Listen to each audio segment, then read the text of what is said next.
a single mother with $58 in her checking account, the most powerful man in Chicago, and 3 guns inside a bank at 9:40 on a Friday morning.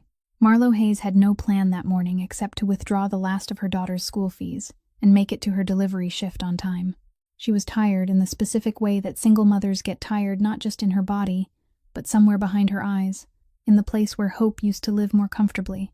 9 years as an Army Ranger had taught her how to survive the worst places in the world, but it had never taught her how to pay bills with medals. She had an old car with a passenger window that wouldn't roll down, a paper crane with a broken wing her daughter had folded for her clipped to the dashboard, and absolutely no reason to be a hero. Then the glass doors of the bank swung open, and 3 masked figures walked in. In the few seconds before the first scream, before the whole room dropped to the floor, before her life turned in a direction no one could have predicted, Marlo Hayes did the only thing she knew how to do. She didn't look away. And a few minutes later, the man whose name made the entire city lower its voice would stand in front of her, look her straight in the eye, and call her 2 words that made even his own men go still. Ma'am, if this story moves you, drop your city in the comments. I want to see how far this has traveled. Don't forget to hit like and subscribe so you never miss the stories to come. And now, stay with me until the very end. The first scream never had time to take shape. It was swallowed halfway down as a gun barrel swung upward, and everyone in the bank lobby dropped onto the cold stone floor at once, like a wave collapsing. An elderly woman standing beside counter number 3 staggered, her cane slipping from her hand, and the young woman nearby pulled her down with her, shielding half of the older woman's body beneath the shoulder of her worn delivery jacket. Marlo Hayes lay with her cheek pressed to the floor like everyone else, but her eyes remained open. 9 years in the military had stripped away the switch that allowed people to feel fear first and think afterward, and now, while her heart began to slow instead of race, she started counting.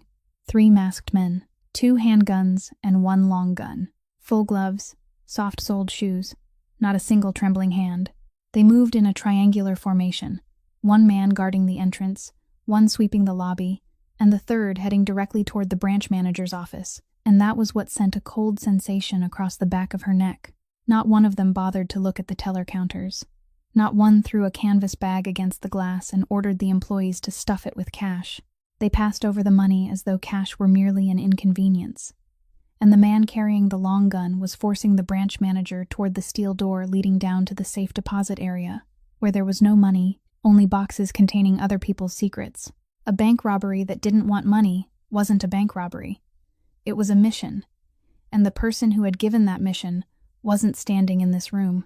The thought crossed Marlo's mind in the span of a single breath, and she pushed it aside to use later, because right now, something else was more urgent. The man sweeping the lobby was moving toward the line of people lying against the wall, and the elderly woman from counter number 3 was trembling so badly that her silver bracelet clicked against the stone floor, a tiny sound that rang through the breathless room like someone knocking at a door. He turned toward it. He took 2 steps, and during those 2 steps, he made the mistake amateur gunmen always made when they had to walk and watch at the same time. He switched the gun to his other hand so his right hand would be free to seize the elderly woman by the collar. The weapon left its ready position for roughly 1.5 seconds. For most people in the world, 1.5 seconds wasn't enough time to rise from the floor. For someone trained to see 1.5 seconds as a wide-open window, it was more than enough. Marlo came off the floor low and fast. She didn't charge him head-on, because charging head-on was how people got shot. She entered through the blind angle behind his left shoulder, one hand trapping his gun wrist and twisting it inward at the one angle that forced every human hand to open, the other locking his elbow. She turned, used his own momentum against him, and drove him face down onto the floor. The gun flew free, skidded across the stone, and stopped beneath the table where customers filled out deposit slips. The entire sequence took less than 3 seconds and made no sound louder than a sack of rice being lowered to the ground.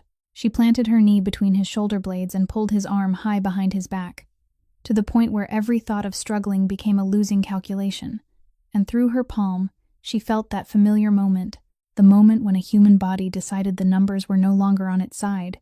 He went limp. "Face down," she said, without raising her voice. "Don't try it." He didn't. From the entrance, his accomplice shouted a name that wasn't real, and Marlo rolled the man beneath her halfway over, using his body as a shield between herself and the remaining gun barrel, a wall of flesh no one would dare fire through to reach one of their own. At that exact moment, the alarm began to shriek. Someone behind the counter had managed to press the emergency button, and that sound finished the rest of the job. The man guarding the door and the man with the long gun looked at each other once, then ran, shoving through the glass doors and bursting onto the street with an empty canvas bag flapping behind them like a flag of surrender, leaving their accomplice face down beneath the knee of a delivery woman. No one in the lobby was bleeding except for the scrape on the captive's chin, where his face had struck the stone floor. And the elderly woman from counter number 3 was being helped upright by a young employee, her hand still clenched around the silver bracelet as though it were a charm protecting her from harm. The police arrived 7 minutes later. Marlowe handed the captive over to the first 2 officers through the door, pointed out the gun beneath the table without touching it, then stepped aside and answered every question in the short, precise language of someone who had sat through more military interrogations than the young officer taking notes in front of her. Number of attackers, direction of escape, weapon descriptions, sequence of events, no added emotion, no missing detail. The officer looked up at her twice while he wrote, as though he wanted to ask a question that didn't belong in the official report. She offered no explanation. She only glanced at the faded cloth band of the watch on her wrist, and thought that if the statement was finished within the next 15 minutes, she could still make her noon delivery shift, still get home before it was time to pick up her child, and her life would settle back into its narrow but peaceful orbit. She was wrong, because somewhere in this city, a signal had left the safe deposit vault 60 seconds after the steel door was forced open, and it was calling home to a place whose name made all of Chicago lower its voice. The signal reached its destination before the second police car had even pulled up. On the top floor of a gray stone building beside the river, a phone vibrated exactly once against the surface of a walnut desk, and the man standing before the window turned, read the message, then reached for the suit jacket draped over the back of his chair without saying a word. 20 minutes later, 3 black cars turned onto the street in front of the bank and stopped in the manner of cars that never had to search for a place to park, as though those empty spaces had been waiting for them since morning. Inside the lobby, the witnesses were still seated in scattered groups, waiting to give their statements, while police radios crackled at intervals, and then every one of those sounds began to fade when the glass doors opened for the second time that morning. The man who entered didn't raise his voice, didn't hurry, and didn't need anyone to clear a path. Yet the room fell silent of its own accord, with every step he took, the kind of silence Marlowe had once seen in the military, when a general entered a command tent. Except this man wore no uniform. He wore a charcoal gray suit, tailored so precisely that every seam seemed made for him alone, and on his wrist was an old watch, genuinely old, the kind of object a person kept rather than bought. The young officer writing the report stopped in the middle of a sentence. Someone behind the counter whispered a name, only 2 quiet syllables, Ferrante, and that name traveled through the lobby like a current of cold water. Cassio Ferrante looked at none of them. He went straight down to the safe deposit area with the bank manager, who was sweating despite the air conditioning running at full strength, and stopped before box number 940, the box fitted with a silent alarm device whose full purpose even the bank understood only in part, the device that had sent a signal to the company listed as its owner within 60 seconds of the steel door being forced open. He unlocked the box with his private key, and in the instant the lid rose, something in his otherwise expressionless face loosened by 1,000th. Everything was still there. A stack of documents bound in leather, their corners worn smooth. The original deeds to 9 parcels of land his grandfather had quietly acquired over the course of 40 years, each one bearing a seal, a signature, a season from a human life. They were the final piece that allowed the entire Northgate project to stand on solid ground, and the only thing in the whole family empire that didn't exist in any electronic form, because his grandfather had a saying that Cassio's father repeated until the final day of his life. Anything that decides a man's fate must never touch the internet. If those papers were lost, ownership of the 9 parcels would fall into dispute, and Northgate wouldn't die by gunfire. It would die on a courtroom table, quietly, cleanly, in exactly the kind of death ordered by men in polished leather shoes. Cassio stood looking at the stack of deeds for one more breath, then closed the lid and asked the manager a single question. "Where is the woman?" When he returned to the lobby, Marlowe was signing the final page of her statement, the elbows of her delivery jacket still marked with dust from the stone floor. He stopped before her at the distance courtesy required, and the bodyguards behind him stopped with him, and even the police officers unconsciously paused in whatever they were doing. "Ma'am," he said, and those two words fell into the silent lobby with such weight that even the guard standing closest to him turned his head, because in 20 years of standing behind the Ferrante family, he had never heard this man address a stranger with that kind of respect. "This morning, you saved what 3 generations of my family built," Cassio said, his voice slow and clear, without a wasted word. "I am a man who remembers what he owes." Marlowe set down the pen and lifted her eyes directly to his. She didn't look away, didn't show fear, and didn't seem curious. She answered in the same steady voice she used when reporting conditions in the field. "I didn't do it for you. I did it for the elderly woman beside counter number 3. Then she glanced at the faded cloth band of the watch on her wrist, nodded goodbye to the young officer, and walked toward the door, with her back straight and her steps even, never once looking behind her, leaving the most powerful man in Chicago, standing in the middle of the bank lobby, with a debt he hadn't managed to repay, and something he had never encountered in his life. A person who wanted nothing from him. Cassio watched that straight back until it disappeared beyond the glass doors, and the older guard heard him speak very softly, almost to himself. "Find out who she is." That evening, about 7.5 miles from the gray stone building beside the river, Marlowe opened the door to her rented apartment with hands that still carried the faint smell of cardboard from 80 packages, paid Mrs. Kowalski next door for watching her child, and stood for a long moment in the doorway of her daughter's bedroom. June slept on her back with both arms spread wide, the blanket kicked down around her ankles, sleeping the way a child slept when she believed completely that the world was safe, that her mother would always come home, that tomorrow was certain to arrive.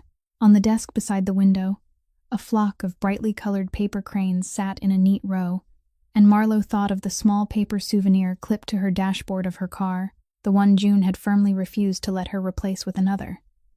"It can still fly inside my head, Mom." She closed her daughter's door, sat at the kitchen table beneath the yellow light, and opened her phone to check her account, a habit she couldn't seem to break. $58. After subtracting the tuition payment she had made that morning, there was only the familiar emptiness left, so familiar that she no longer bothered to sigh. She didn't know that across the city, her name was being placed on a walnut desk beside a military file thicker than a telephone book, or that the narrow but peaceful orbit of her life would remain intact for only one more night. The call came at 8 o'clock the next morning, while Marlowe sat in her car in the parking lot outside June's school, watching her daughter run through the gate with her backpack hanging crookedly from one shoulder without looking back. And although that refusal to look back was perfectly natural at her age, it still left a mother's chest filled with pride and hollowed out at the same time. An unfamiliar number with a Chicago area code. The voice on the other end belonged to a woman, professional and just warm enough. "Miss Hayes, I'm calling on behalf of Mr. Ferrante. He would like to invite you to dinner to thank you for what you did yesterday morning, this Saturday evening, if you're available." Marlowe looked through the windshield toward the school gate, which had already closed, thought about her weekend delivery shift, the pile of clothes that had been sitting unfolded in the dryer for 3 days, and the name Ferrante, which made the entire city lower its voice, then heard herself ask, "What time?" 7 o'clock, ma'am. A car can pick you up, or you may come on your own, whichever you prefer." "I'll come on my own," she said, and the woman gave her the address of a restaurant Marlowe had never entered but had heard of, a name that had existed longer than some of the streets around it. She told Mrs. Kowalski she would be home late Saturday night, and the older woman agreed to watch June with the undisguised satisfaction of someone who regarded every evening spent eating ice cream and watching movies with the child next door as a privilege rather than a favor. The restaurant occupied the ground floor of a red brick building in the old neighborhood, with no large sign, only a name written in small brass letters on the wooden door, and inside was the low, golden light of places that no longer needed to impress anyone. An elderly waiter led her through the main dining room to a table in the corner, where Cassio Ferrante was already seated, and he rose when she approached, a gesture she hadn't expected. She pulled out her own chair before the waiter could do it, and chose the seat with her back to the wall and her face toward the main entrance, a choice she made so quickly and naturally that even she didn't realize she had made it. But the man across from her noticed, and something passed briefly through his eyes. Not surprise, but recognition, as though he had just checked a box on some invisible list. The menu had no prices. Marlowe scanned it once and ordered the third item from the top, and after Cassio placed his own order, he said without preamble, "You chose the third dish on the menu so you wouldn't have to look for the price, You took the seat facing the entrance, and since you walked in, you've already counted every exit in this room. I would guess 3, including the kitchen door. Marlo laid the napkin across her lap and looked directly at him. 4, she said. The restroom window is wide enough. For the first time since they had met, something close to a smile touched the corner of the man's mouth, very quickly, and then vanished. Over the past 48 hours, I've read everything there is about you, he said, his voice still slow and even, just as it had been at the bank. Your military record, 9 years, 3 deployments, 2 commendations whose details I don't have sufficient clearance to know, and an honorable discharge. I'm telling you this so you'll understand that I didn't invite you here as a matter of courtesy. He paused for exactly 1 beat. I didn't invite you because you saved the safe deposit box. I invited you because someone like you doesn't appear twice in a lifetime. The food arrived, and he allowed her to take several bites before continuing. A small courtesy she registered in her own way. Ferrante Holdings is shifting its entire focus toward legitimate development, he said. The largest project is Northgate, the port and rail complex south of the city, the project whose backbone is formed by the 9 deeds you saved yesterday, and I need a head of security for the entire division, someone who can build a team, read risk, and owe no one in this city anything. He stated the salary in 1 brief sentence without emphasis, and the number made Marlo lower her water glass to the table more slowly than necessary, because it was several times greater than the combined income from both of her current jobs. It was June's tuition. It was rent without counting the days. It was the emptiness in her bank account no longer being a truth she had to face every evening. She let the number rest between them for a while, then asked the question that had been taking shape in her mind since he began speaking. Will there ever be a day when I have to choose between this job and the law? The room, dim and golden, fell silent for a beat. Cassio didn't look away, didn't blink faster, didn't do any of the things people did when they were about to lie. If that day comes, he said, you may walk out the door and take your entire team with you. No questions, no consequences. And I want you to understand this correctly. I'm hiring you precisely because you asked that question. This city is full of capable people willing to work for me without asking anything, and that is exactly why I don't trust them. Marlo studied the man seated across from her, the old watch visible beneath the cuff of his white shirt, and said she needed a week. He nodded as though a week were the correct answer, rather than a delay. On the drive home, she called Bree, and her foster sister listened to the entire story in a rare silence before saying, You know who that family is, don't you? I do social work in Milwaukee, and even I've heard their name. I know, Marlo said. I'll be handling the legal side. The other end of the line remained quiet for a long while. Then Bree spoke in a gentler voice. Marlo, I'm only going to ask one thing. The man who made the offer, when he looked at you, did he see an employee, or did he see a human being? Marlo drove through 3 intersections before answering, and the truth of her reply surprised even her. He looked at me the way someone looks at something they've spent a long time trying to find. That night, she sat at the kitchen table for a very long time, with June's tuition notice for the coming term and the old letter from the bank from the day they took the house lying before her, 2 pieces of paper she kept side by side as a reminder of the 2 ends of a road. She thought about the triangular folded flag in the box on top of the cabinet, about Bree's question, about the 4 exits in a room, and the man who had counted 3. On Monday morning, she called the assistant's number and said exactly 5 words. I accept. I'll start next Monday. The following Monday, Marlo walked through the glass doors of the gray stone building beside the river with an employee badge that still carried the scent of new plastic, and the change between the 2 versions of her life was anything but subtle. She went from an aging car steeped in the smell of cardboard to a glass-walled office overlooking the dark blue river, from counting packages to counting the risks that could destroy a billion-dollar project. The security team she inherited consisted of 12 people, and within the first 48 hours, she had already sorted them the way she once sorted new recruits, not by the answers they gave, but by the questions they asked. A few were genuinely skilled. Most could do the job if given discipline, and 1 or 2 were still sitting there only because no one had ever been patient enough to deal with them. The one who stood out most was Dana Ruiz, a former military police officer who spoke little and took extensive notes, and on the 3rd day, she placed a question on Marlo's desk that no one else on the team had considered. Ma'am, the current shift change procedure leaves an 11-minute gap between the morning and afternoon shifts. Who designed this? And why hasn't anyone fixed it? Marlo looked at the young woman and knew she had just found the backbone of her team. But the building held more than a security department. It held people who had been there longer than the paint on its walls. And the first man to make her understand that was Gio Amato, the family advisor. A man in his 60s with silver hair combed straight back, and the eyes of someone who had watched 3 generations of owners come and go.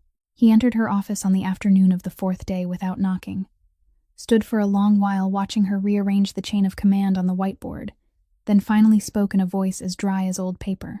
You are redrawing things that have worked well for 40 years. You don't understand this family.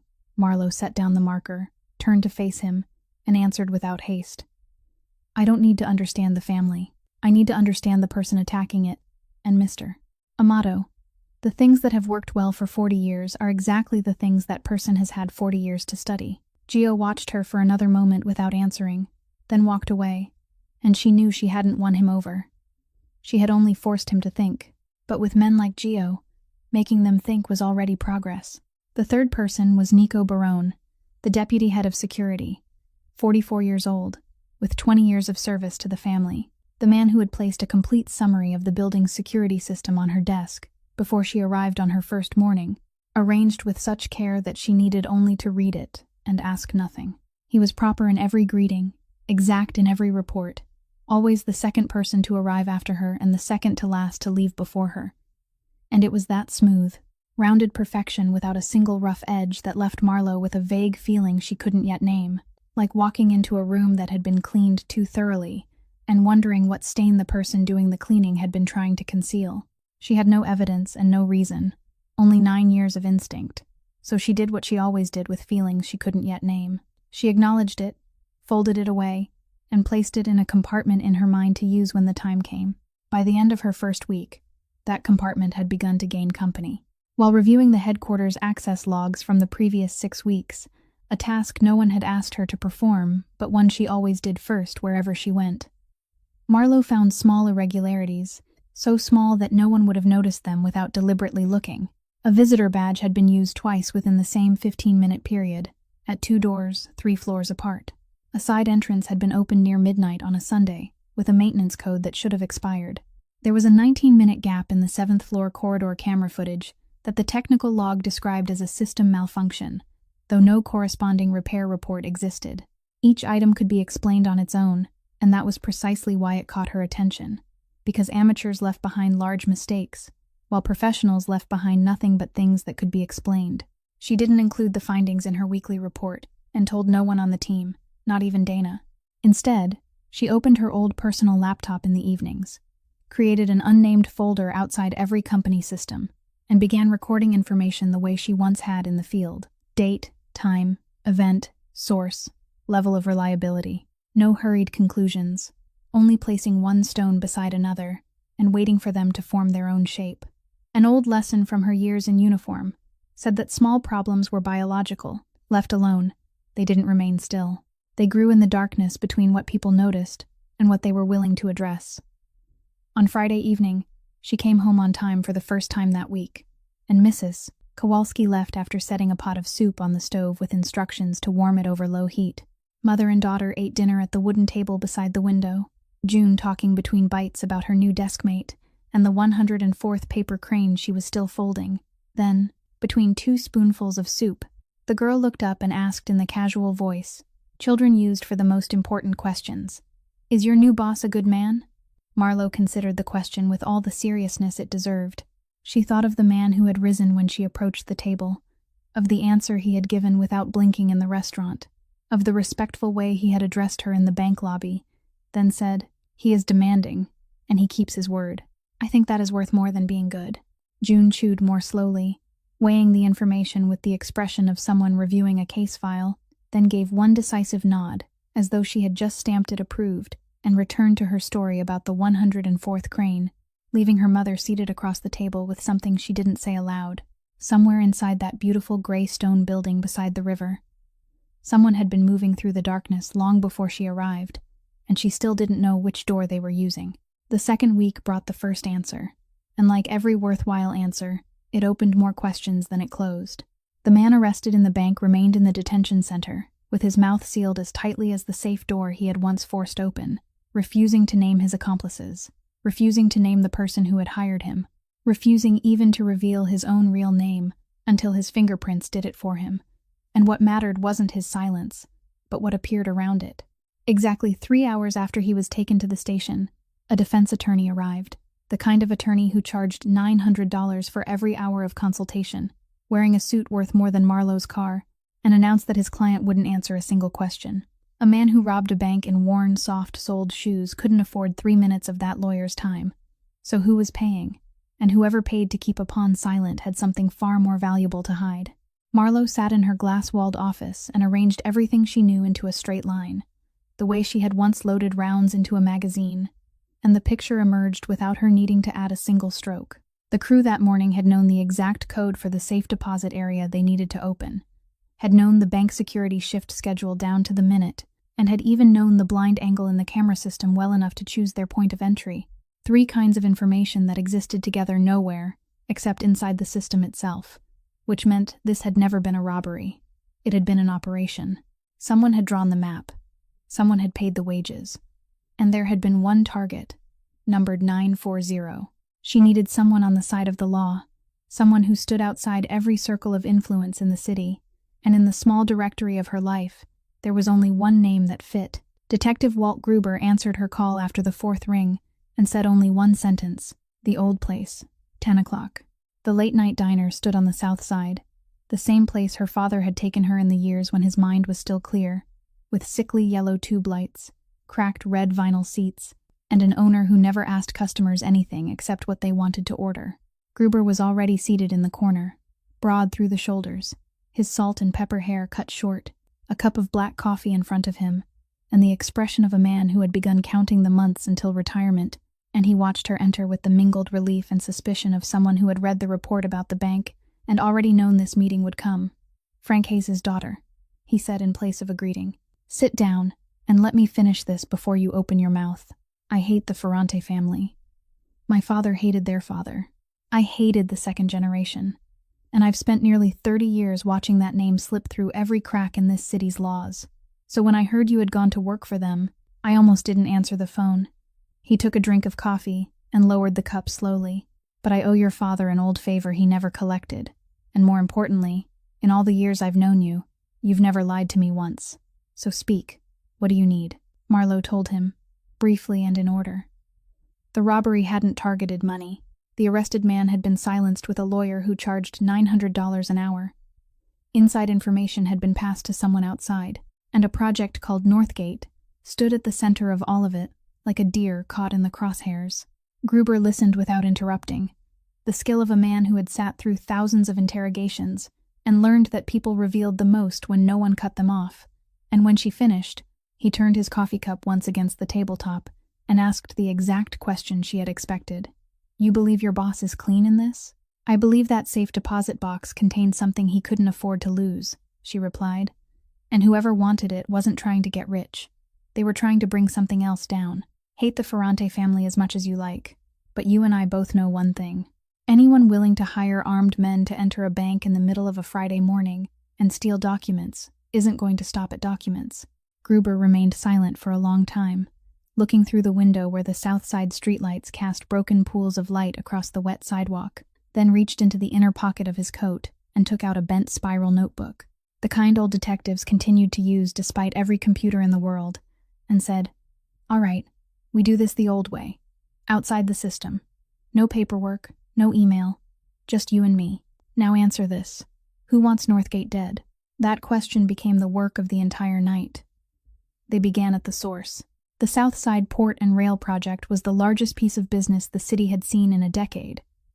And before the Ferrante family won the development rights 16 months earlier, there had been a long contest crowded with every kind of interested party, investment funds, construction corporations, infrastructure companies, and consortiums created solely to submit a bid and then disappear. Gruber wrote. Marlowe remembered and cross-checked. The owner refilled their coffee twice without asking, and by nearly 1 o'clock in the morning, the squared page of the spiral notebook held a list of 27 names, 27 individuals and legal entities that had, at one time or another, wanted that land in their own hands. Gruber looked at the list, then looked at her, and spoke in a voice that was tired but clear. Out of 27 men, 26 will lose, curse once, and go looking for another piece. That is how life works. But there will be one who refuses to leave, one who sees losing as being robbed. That kind doesn't file another lawsuit, girl. That kind hires someone to draw a map. Marlowe folded the page on which she had copied the list and slipped it into the inner pocket of her coat, the same place where she had once kept mission maps. And when they rose to leave, Gruber added one more sentence that would never appear in any report. Be careful inside that building where you work. Anyone who knows the bank's shift schedule can just as easily know yours. She drove home through empty streets, June's paper creation swaying softly on the dashboard with every pothole, and inside her mind, 27 names began lining up, waiting to be crossed out one by one. 3 days after the meeting at the late-night diner, the hidden enemy made a move of his own, and he chose a move that sent a chill through the entire gray stone building. On Thursday morning, Cassio's driver went down to the private parking garage as usual, a basement protected by 3 layers of control, a key card at the outer gate, a code at the inner door, and an employee stationed inside a glass booth 24 hours a day. Yet there, on the windshield of the black car belonging to the head of the family, tucked neatly beneath the wiper like a parking ticket, was a white envelope with no postmark, no sender's name, and no fingerprints, as the later examination confirmed. Inside was a sheet of paper folded into thirds, printed in block letters by an ordinary printer that couldn't be traced, and the message contained only 2 sentences. Northgate doesn't belong to men like you. Walk away, or lose more than a project. Marlowe received the call at 7:15 and was in the garage by 7:22. She had the letter sealed as evidence, pulled every access record for the basement from the previous 72 hours, and watched what she had already begun to suspect appear as clearly as ink on white paper. There was no record of any intrusion. No door had been forced. No incorrect code had been entered. Whoever placed the letter had walked in and out as though he carried a key to the house itself, and the true message wasn't contained in the 2 printed sentences. It was in the place where the envelope had been left. We can reach you even here. At 9 o'clock that morning, the top-floor conference room was sealed, and only 4 people were inside. Cassio sat at the head of the table with the letter in its evidence bag before him. Gio Amato stood beside the window. Nico Barone sat on the edge of his chair, with his notebook already open. Marlowe stood before the whiteboard. Gio was the one who broke the silence, and he broke it by slamming his palm against the wooden table, hard enough to make a coffee cup jump in its saucer. 40 years, he said, his voice rough with anger. For 40 years, no one has dared place anything on a Ferrante car. If your father were alive, we would already have a name and an address. Find the man, go to his door, and speak to him the Ferrante way. That is the only language people like this understand. The room fell silent after those words, and Marlowe saw what she needed to see. Nico gave a slight nod in agreement with Gio, a nod born more from reflex than thought, while Cassio neither nodded nor shook his head. He simply studied the letter inside the evidence bag, as though it were a chess piece that had just been pushed onto his side of the board. Marlowe stepped forward and spoke into the silence. Mr. Amato, may I ask you one question? If tomorrow morning men from this family appear outside someone's home to speak to him the Ferrante way, and tomorrow afternoon a photograph of that scene lands on an editor's desk beside the Northgate file, who wins? Gio turned sharply toward her, but she didn't stop. She continued in the calm, steady voice of someone reading a map rather than arguing. This letter isn't a threat. It is bait. The person who sent it knows exactly how this family used to handle problems. He doesn't need you to be afraid. He needs you to be angry, because Northgate is the Ferrante family's first and largest legitimate project, and there is only one way to kill it. Kill it in the newspapers. Kill it inside the city review board. Kill it with the very reputation you are trying to leave behind. He is no longer attacking your safe deposit box. He is attacking your hands. He needs those hands to become dirty again. And the old way is the trap. She placed the marker in the tray beneath the board and looked directly at Cassio. Let me do this my way. Slowly, cleanly, without leaving them anything they can use against us. I will find the person behind it. But when I do, he will fall through the law, through documents, through the exact weapon he believes only he knows how to use, because that is the only way to make sure he never stands up again. Gio opened his mouth to speak, and at that exact moment, Cassio answered, no louder and no faster than usual. Only 2 words. Listen to her. Those 2 words settled over the room and reshaped it like a hand straightening a crooked picture frame. Gio stood motionless for 1 second, the second in which 40 years of service collided with a new order, then bowed according to the old custom, and left the conference room, his back still straight, though the door closed behind him slightly harder than necessary. Nico finished writing the last line in his notebook, rose, and told Marlo in his usual considerate tone that he would prepare additional security measures for the garage before the end of the day. Everything about him was correct, and the nameless feeling in her mind moved 1 mark higher. When only the 2 of them remained, Cassio studied her for a long moment before speaking. You just asked a family that has settled its grievances for 3 generations to do it with lawyers and paperwork. Do you understand what that means to men like Gio? I do, Marlo replied. It means I am asking them to believe the world has changed, and the only person who can make them believe, that isn't me. It is you. Cassio didn't answer, but he picked up the sealed letter, looked at it once more, then handed it to her. Then find me the name, he said.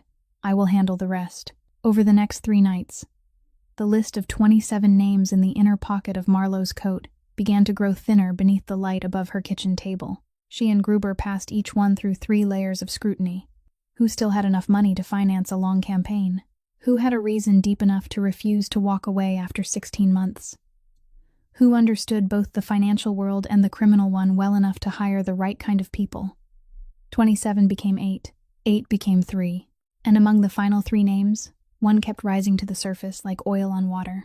Sterling Voigt, 55 years old, chairman of an infrastructure investment fund with offices overlooking the river, the man who had led the race for Northgate for 2 full years before the Ferrante family overturned the outcome at the final moment, and the man who had withdrawn 16 months earlier through a press release, exactly 4 sentences long, in which the word "congratulations" had been used the way a person used a knife, politely, gleaming, and cold all the way to the handle. The name Sterling Voigt needed evidence, and evidence needed time, so the days that followed moved to the rhythm of a patient hunt. By day, Marlo ran the security team as though nothing had happened. By night, she compared every fragment of data against Gruber's spiral notebook, and between those 2 worlds came a Wednesday evening she would later remember as the point when everything began to turn, not because anything happened, but precisely because nothing did. The Northgate review meeting with the attorneys ran late that evening, and by the time the last advisors departed, the top floor was empty, the corridor lights had dimmed to their nighttime setting, and Marlo was still seated with authority charts spread across the conference table when the door opened, and Cassio entered carrying 2 warm brown paper containers. Food from the family restaurant, pasta and stewed meat prepared from a recipe that hadn't changed since the days when his grandfather still worked in the kitchen. He placed one container in front of her and sat across the table, and when Marlo lifted the lid, she paused for half a second. Her portion had no onions. She had never told anyone in that building that she didn't eat onions. She had merely pushed them quietly to one side of her container during the team's first shared meal several weeks earlier, a gesture that had lasted less than 3 seconds in a room filled with more than a dozen people, yet the man sitting across from her had noticed, remembered, and personally instructed the kitchen without saying a word, and it was the silence of that gesture, the way it asked for no recognition, that gave it more weight than every elaborate expression of gratitude she had ever heard. They ate in the comfortable silence of 2 people who didn't need to fill every empty space, while beyond the great glass windows, the city stretched out like a glowing circuit board. And then Cassio spoke, looking not at her but at the scattered lights. My grandfather came to this country with $11 in his coat pocket. He stepped off a ship at the Eastern Harbor without knowing a single word of English, and the first work anyone would give him was unloading crates no one wanted to ask about. Everything you see today grew from that, both the good and the bad. He turned the old watch gently around his wrist. My father inherited the family when it had already grown too large to turn around, and he lived his entire life with that burden. On his final night in the hospital, he gave me no instructions about money, land, or any particular name. He only held my hand and said, "Lift our family out of the water, so that your child's child, should you ever have children, won't have to learn how to remain silent. Northgate is that promise, ma'am. It isn't a project. It is a promise to a dead man." Marlo listened without interrupting, possessing the rare ability to receive another person's story in its entirety, without rushing to place her own reaction above it. And when he finished, she surprised herself by speaking. "My husband was a soldier too," she said, her voice still steady, though one beat slower than usual. "He deployed one rotation before I did, and he never came home." June was only 2 years old then. They came to the door with a flag folded into a triangle, and words of condolence they had memorized. And I remember standing there and accepting that flag with both hands, my back straight, exactly according to regulation, because June was inside the house watching through the window, and I wouldn't allow the first image she carried from that day to be one of her mother collapsing. She folded the edge of the paper container until it formed a perfect square, an unnecessary movement her hands needed to make. I stood straight through the funeral. I stood straight for the next 3 days, handled the paperwork, answered the telephone, fed my daughter. Then, on the 3rd day, I drove out to buy milk, parked in the supermarket lot, and cried there for 40 minutes, alone. Afterward, I wiped my face, went inside, bought the milk, and drove home. I haven't cried like that since. The room became still, with only the faint sound of the air conditioning somewhere above them, and Cassio looked at her across the table, cluttered with papers, and asked in a voice lower than usual, "Why did you tell me that?" Marlo met his eyes, and the answer came out with such honesty that she didn't have time to examine it first. "I don't know. I don't usually tell people things when I don't know the reason." Cassio nodded slowly and said, "Perhaps that is the reason." They said nothing more about it. They returned to the diagrams, the Northgate risk register, and the unfinished work. But something in the room had changed, the way the light inside a room changes when a distant cloud shifts, slowly, without announcement, and only once a person notices does it become clear that the change began long ago. Near midnight, she gathered her things to leave, and at the elevator doors, he said as he did every day, "Get home safely, ma'am." Still those same words. Ma'am, the word he had used from the first moment in the bank lobby. But that night, standing inside the elevator and watching the floor numbers count downward, Marlo realized she could hear something within it that no dictionary contained. It wasn't politeness or ceremony. It was more like a place someone had reserved for her within his respect. And she realized something else, something more troubling. She had begun waiting to hear it. Her car crossed the bridge, the dark river below glittering with streaks of city light, while the faint glow of the dashboard lights reflected off June's small paper crane, and Marlo reminded herself, in the old voice of discipline, that she had entered that building to find an enemy hiding in the darkness, not to find anything else. But 9 years in the military had also taught her enough honesty to know that there were some orders the heart received, set aside, and never carried out. The turning point came on a Monday morning, and it arrived the way true turning points often did, without fanfare or warning, as nothing more than a printed sheet of paper laid upon a desk. Dana Ruiz knocked on Marlo's office door at 7:40, offered no greeting or preamble, placed a copy of the access log in front of her, and said exactly one sentence. "Boss, look at the contractor badge column." Marlo looked. An access badge issued to the elevator maintenance company, the kind of ordinary service badge no one ever bothered to notice, had been scanned at the west side entrance a total of 6 times over the past 7 weeks, every use occurring outside business hours, the earliest at 11 o'clock at night, and the latest at 2 o'clock in the morning. And what sent a chill across the back of her neck was the note Dana had highlighted beneath it. The contract with that maintenance company had been terminated more than 2 months earlier, when the building switched to a new vendor. The badge should have been disabled on the day of the transition, but it was still alive, still opening doors, like a key someone had deliberately forgotten to collect. "Who signed the order to deactivate the badge that day?" Marlo asked, and Dana answered in the careful voice of someone who had checked the facts 3 times before speaking. "The order was drafted, and it is in the system, but the execution status shows an error, and no one followed up. On paper, this is an administrative oversight, ma'am, but I served as military police long enough to know that an oversight doesn't know how to choose the most useful badge by itself." Marlo sat without moving, staring at the 6 lines of data, 6 occasions when a shadow had passed through the west side entrance at night, through the exact doorway positioned in a narrow corner that the ground floor corridor camera could only cover halfway, and in her mind she heard the stones she had been placing beside one another for weeks begin to lock into place. The visitor badge used twice within 15 minutes. The expired maintenance code that opened a door late on a Sunday night. The 19-minute gap in the 7th floor camera footage. They were no longer isolated dots. They were footprints left by the same person, following the same path again and again, moving without haste, as though walking through his own home.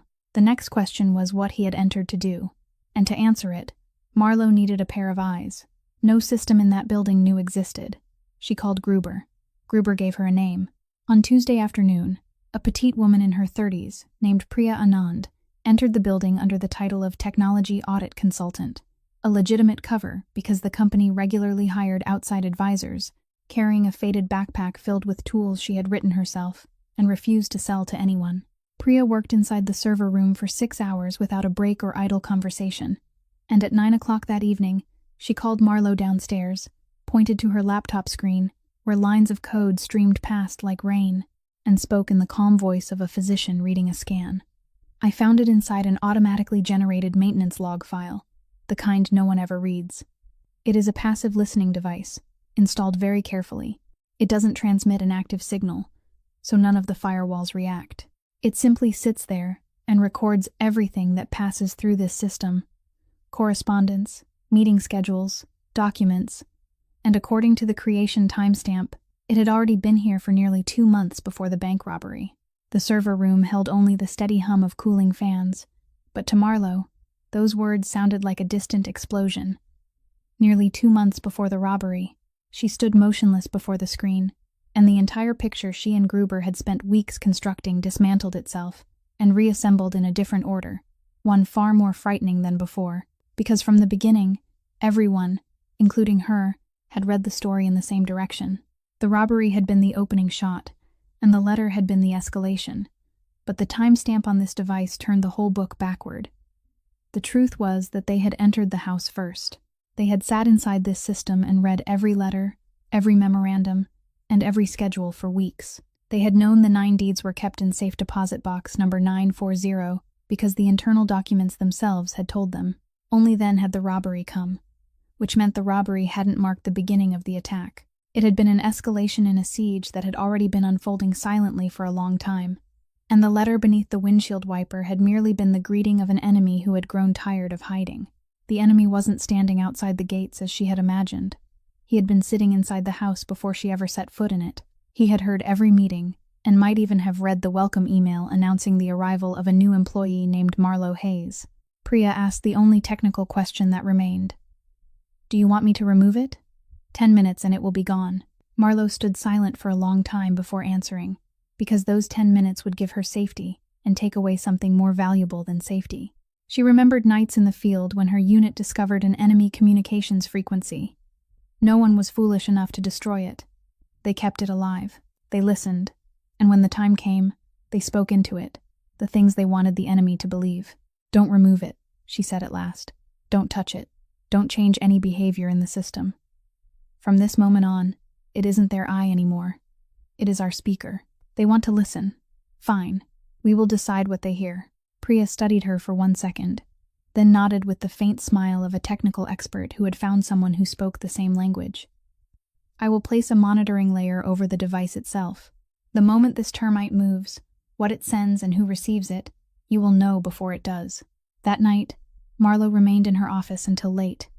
Her personal laptop open before her, the unnamed folder growing thicker by the day, and in the final line of her notes, she wrote in the perfectly even handwriting of a soldier, "Status: enemy inside the house. We know.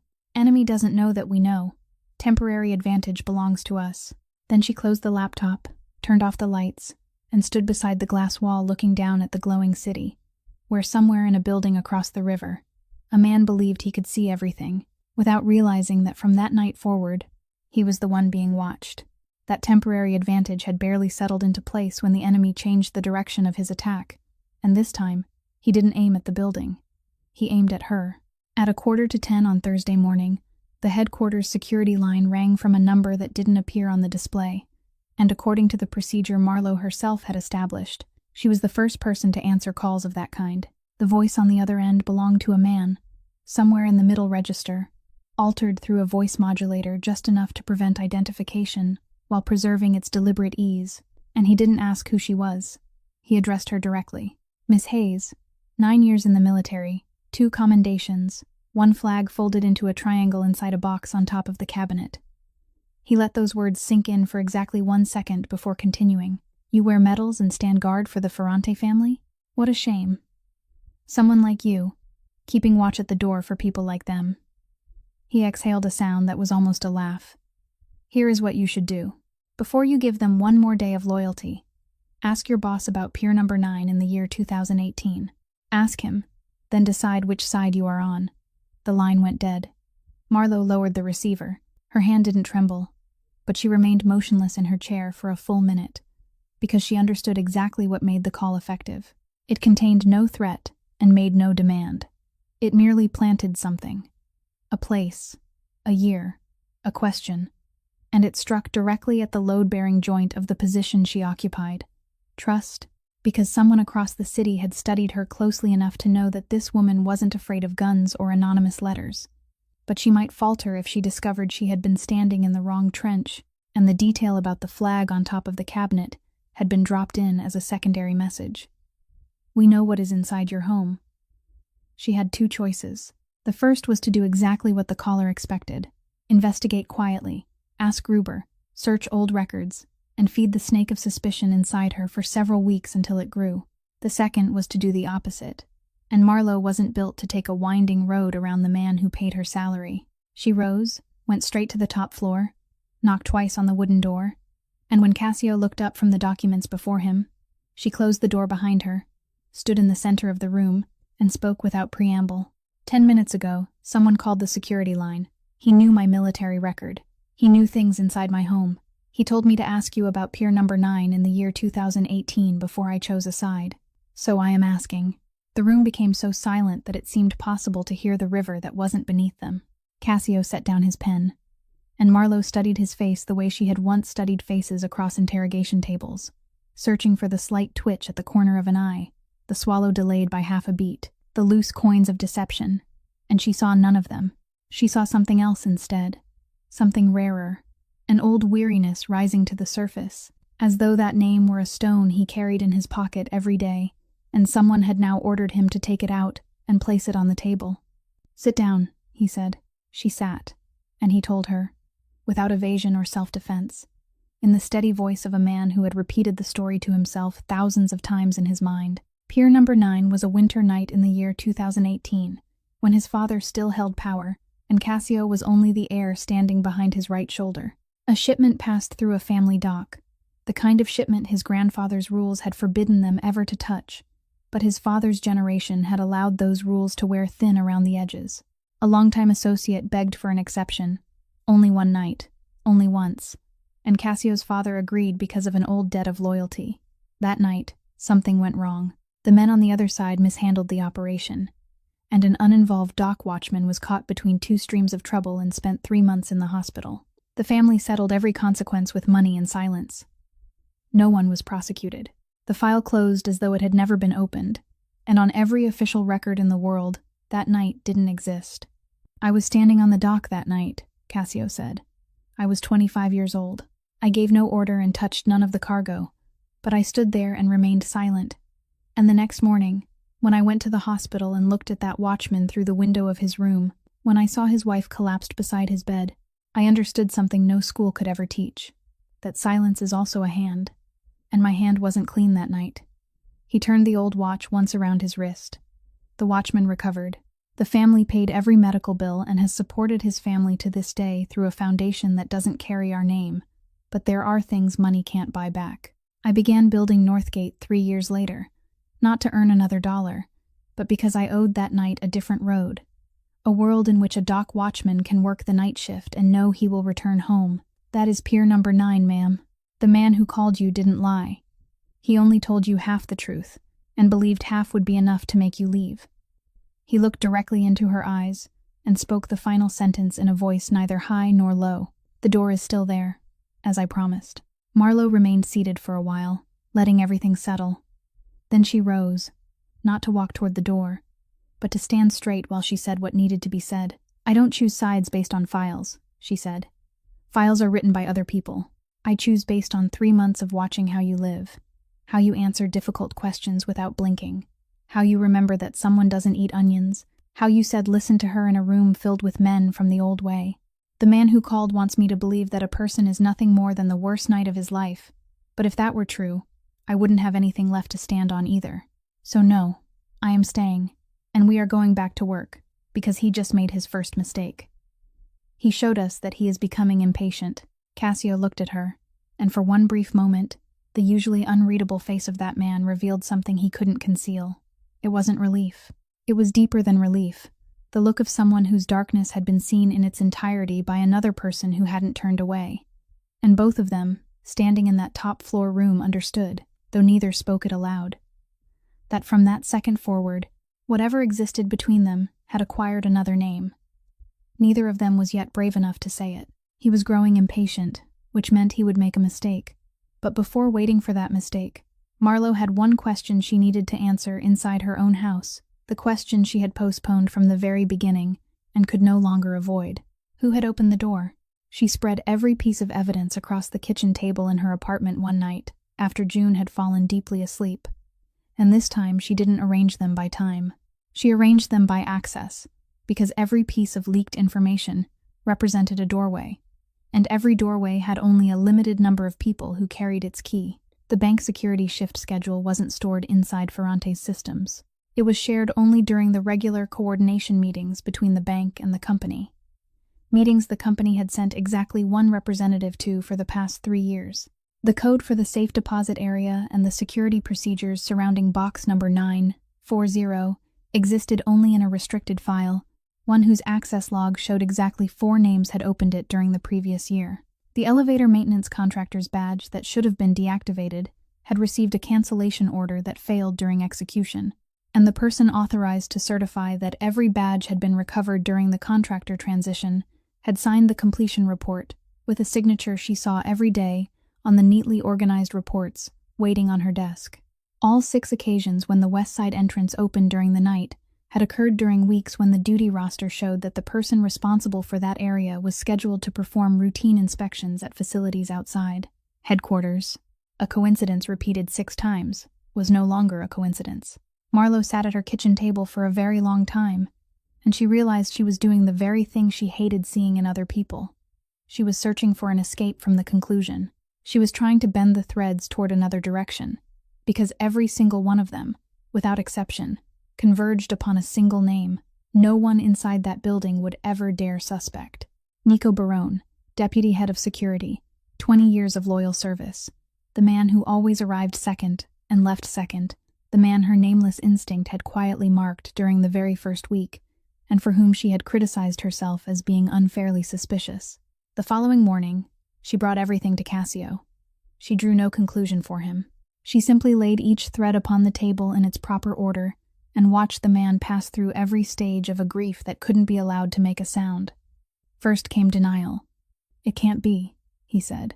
Then he personally reviewed every page again, comparing every signature, every log entry, and the denial peeled away layer by layer, like old paint falling from a wall, until he sat motionless before the contractor transition report, bearing the signature, authorizing the badge recovery, and spoke in a voice she had never heard from him before, low and hollow. "He carried me in his arms when I was 1 month old. My father trusted him more than his own brother." Why? The answer to that question arrived 3 days later through Priya, when the monitoring layer she had placed over the listening device captured one of its rare synchronization events.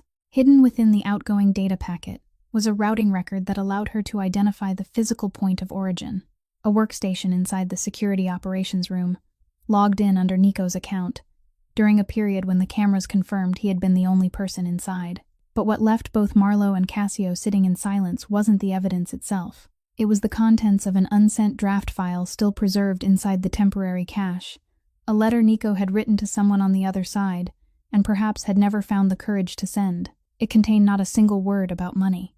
Instead, it held lines like these: "You promised me that when Northgate collapsed, the young master would finally understand that the clean path is an illusion, that he would return to the way his father and grandfather lived, and the family would be saved.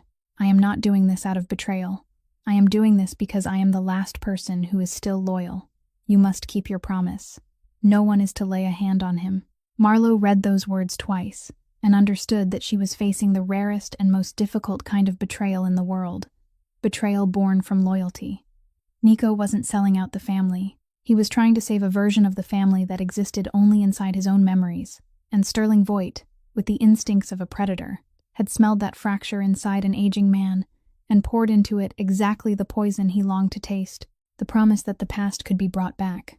Everyone's first instinct in a situation like this would have been the same: arrest him, isolate him, interrogate him. But Marlowe stood before the whiteboard inside the secured conference room and proposed the opposite to Cassio.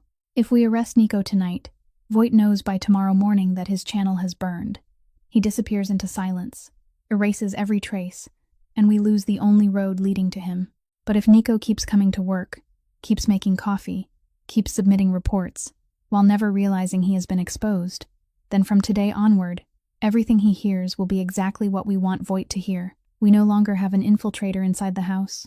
We have a pipeline, and at the other end of that pipeline is the man we actually need. Cassio stood in silence for a long time before answering, because he understood that the cost of her proposal wasn't measured in risk. It was measured in something far heavier.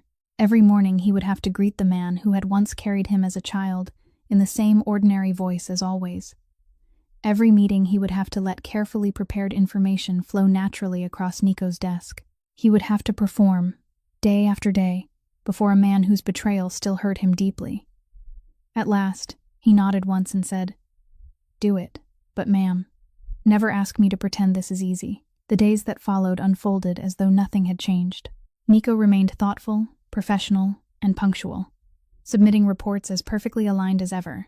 The only difference was that every document reaching his hands had already been quietly shaped in advance by Marlowe and Dana. Only once, late one evening, while walking past Cassio's office, Marlowe glanced through the partially open door and saw the most powerful man in Chicago standing motionless before a black and white photograph hanging on the wall, a picture of 3 generations standing outside the family's old restaurant. The grandfather, the father, and a little boy, and in the corner of the frame, half hidden behind the father's shoulder, stood a 24-year-old Nico Barone smiling. Cassio remained there for a very long time, his fingertips resting lightly against the edge of the frame, the way someone touches an old wound to see whether it still hurts. Then he turned off the lights. Marlowe stepped quietly back into the darkness of the hallway, carrying with her something new she had learned about that man. That the true burden of power wasn't making impossible decisions, but carrying them alone. And there in that dark corridor, she made a decision of her own. He would not have to carry this one by himself. She didn't have to wait long to find out that decision would be put to the test. On Tuesday morning of the following week, among the stack of administrative mail waiting on Marlowe's desk, was a large brown envelope with no postmark, no return address, only her name printed neatly across the front, and she knew from its weight alone that it contained nothing related to work. She slipped on gloves, cut the envelope open with a utility knife, and emptied 8 glossy photographs onto the desk. The first showed her old car stopped at a traffic light 3 blocks from her apartment, photographed from behind and slightly to the left, even the dent in the rear bumper perfectly visible. The second showed her stepping out of her apartment building before sunrise, her jacket hanging loosely from one shoulder. The third showed the headquarters parking garage, a red circle drawn around the space where she parked every day. The remaining photographs captured different sections of her daily commute. The camera angles changed. Her clothing changed from one image to the next. At least 5 different days were represented, which meant the person behind the camera had followed her patiently for an entire week, without triggering a single warning from instincts sharpened over 9 years of military service. And that told her everything she needed to know. This wasn't an amateur holding a cell phone. This was a professional. At the bottom of the envelope lay a folded sheet of white paper bearing a single line of block letters. Even the finest soldier can't guard 2 places at once. Marlowe remained perfectly still before the 8 photographs and that single sentence for exactly 3 minutes. And during those 3 minutes, the cold she had once known on distant battlefields returned in its full form. It wasn't fear. It was the state in which everything unnecessary disappeared, leaving only the part of her that knew how to calculate. He hadn't written a single other name besides hers. He didn't need to. The empty space after that sentence shouted louder than any threat ever could, and because he was clever enough to point only toward that empty space, Marlowe understood she was facing someone who knew exactly where to apply pressure to make another human being let go. She photographed everything, sealed the evidence, and carried it upstairs. Cassio was meeting with Gio to discuss Northgate's legal progress, and when Marlowe placed the photographs on the walnut table, the temperature in the room seemed to change. He examined each one slowly without speaking, but Marlowe stood close enough to watch what unfolded across his face, and for the first time since they had met in the bank lobby, she saw the ice surrounding that man fracture in the opposite direction. It didn't soften. It collapsed into something colder, so cold that Gio, a man hardened by 40 years of storms, found himself rising from his chair before he even realized he had stood, because the old man had seen those eyes before. He had seen them in Cassio's father. He had seen them in his grandfather. They were the eyes of the Ferrante family whenever someone laid a hand upon one of their own, and in that instant, the old way was no longer an idea to be debated around a conference table. It was alive again, roaring inside the eyes of the family's last heir. Cassio lowered the final photograph and spoke 3 words in a voice so quiet that Gio understood them immediately. Find his address. Gio took half a step toward the door, his eyes fixed on Cassio, waiting for the order. But Cassio didn't look at Gio. Instead, he turned his dark, icy gaze directly to Marlowe, silently passing the lead to her. Marlowe didn't flinch. She simply looked back at him with the quiet certainty of a soldier who had already calculated 3 steps ahead. He wants you to react, Cassio, she said softly. These photos aren't a threat, they're bait. Give me 10 days, and we won't just block him. We will dismantle him using the very law he thinks he owns. Cassio held her gaze for a single, heavy beat, then looked at Gio and shook his head once. We stick to her plan.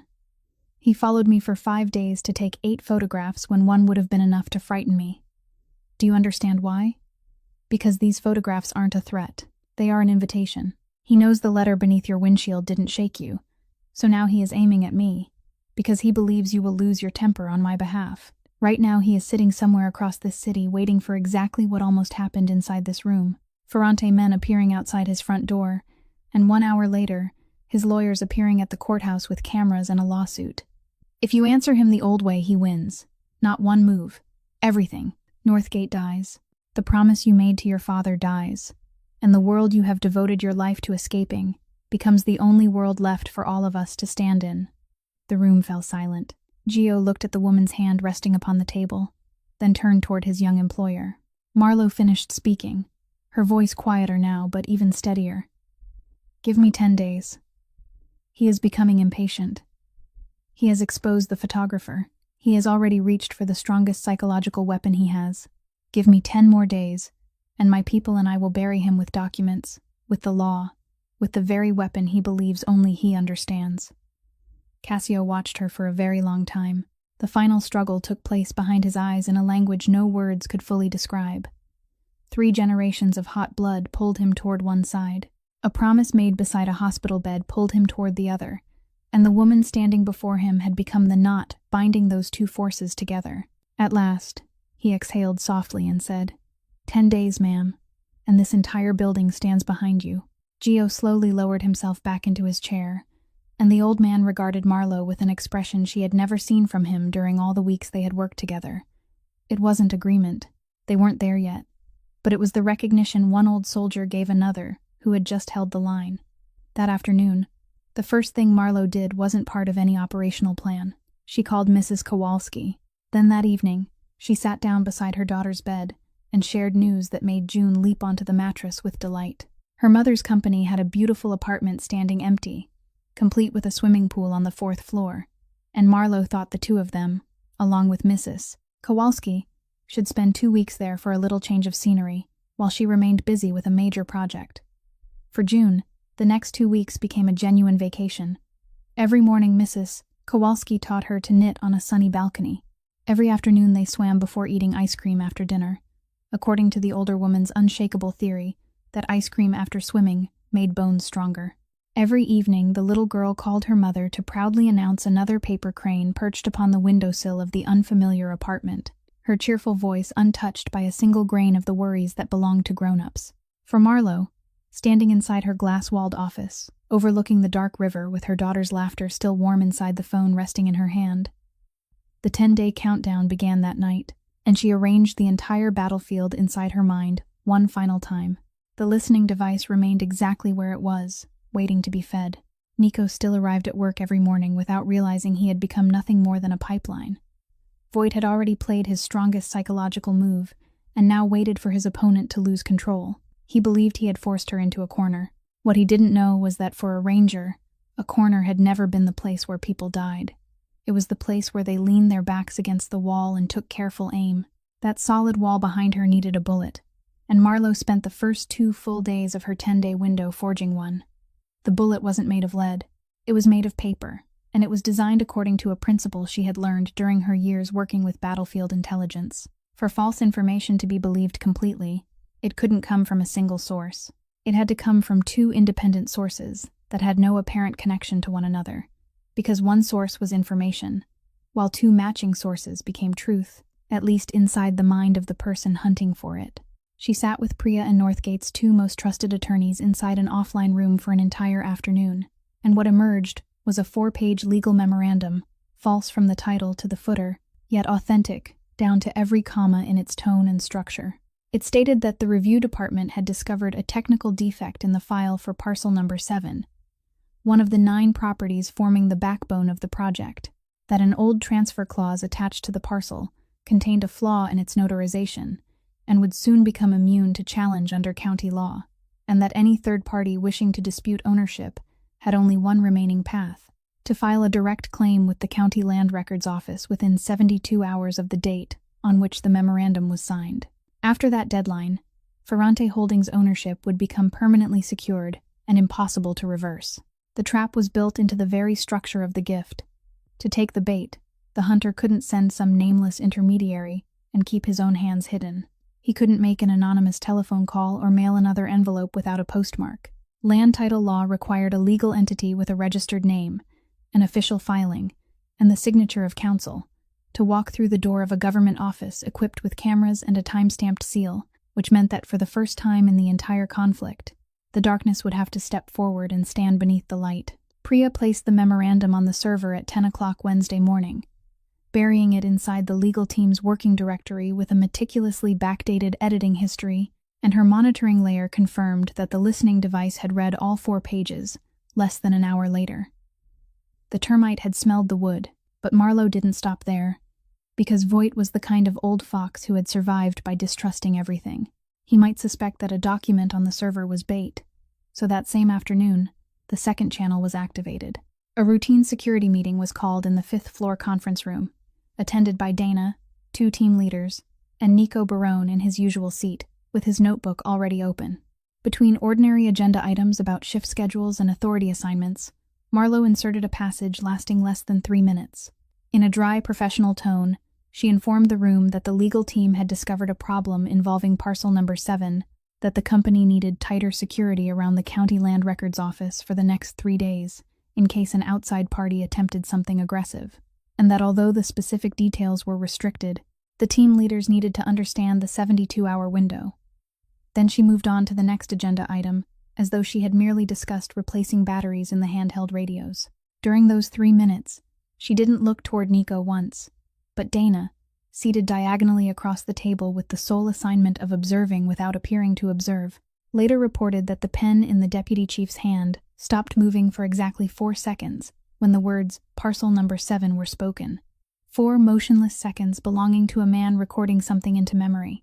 That night, Priya's monitoring layer detected another outbound synchronization from the listening device, brief, heavily compressed, and consistent with its established pattern, while the security operations workstation showed an 11-minute login under the familiar account. 2 streams had flowed into the same lake, and all that remained was to see whether the fox would leave his den. He did, in the 61st hour.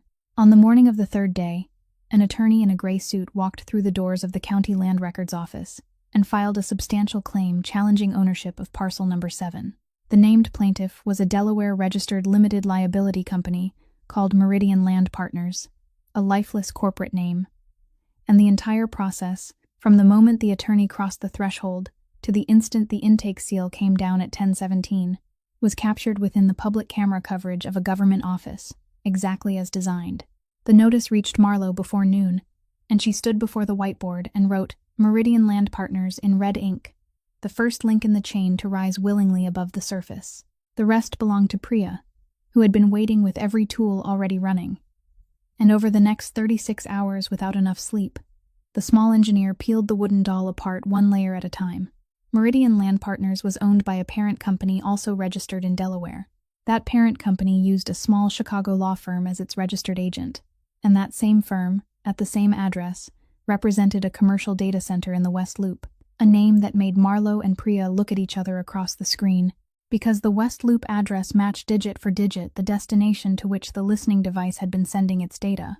The data center's server leasing records, after one more layer was removed, led directly into the technology infrastructure portfolio of Sterling Voigt's investment fund. The circle closed. The false information had left the gray stone building, traveled through 2 channels, gathered in the West Loop, and from the West Loop, a legal entity had emerged to file a claim before the deadline. The thread had become a rope, and the rope carried the owner's name. That evening, at the late-night diner on the South Side, Marlo spread the entire chain of evidence across the plastic tabletop before Gruber, the planted memorandum, the listening device synchronization logs, the footage from the land records office, and Priya's corporate ownership chart bearing the verifying signature of an independent expert. The old detective moved through every page with one calloused index finger, missing nothing, and the farther he read, the straighter his back became, as though the years were lifting from his shoulders. Then he gathered the stack, tapped its edges into alignment, placed it inside his worn leather briefcase, and rose to fasten his coat with the expression of a man about to do something he had never imagined doing in his entire career. 30 years in this job, he said. His voice caught somewhere between laughter and disbelief, and for the first time in my life, I am carrying a case file into court to request a search warrant that might save a Ferrante. Marlo, if your father could see this, he would charge me admission. The price of admission turned out to buy a performance entirely different from the one they had expected. Gruber submitted the application for a warrant to search the West Loop data center on Friday morning, and by Monday afternoon, the answer came back in the form of a cold ruling less than a page long. The judge denied the request. The reason was written in the smooth, polished language of a courtroom, language with no rough edge to grasp.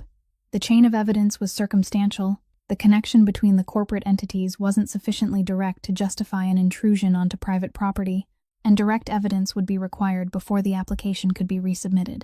Gruber called Marlo from the courthouse parking lot, and the old detective's voice sounded as though he had swallowed something bitter. I've been filing warrant applications for 30 years, girl. I know what it looks like when a weak application gets denied.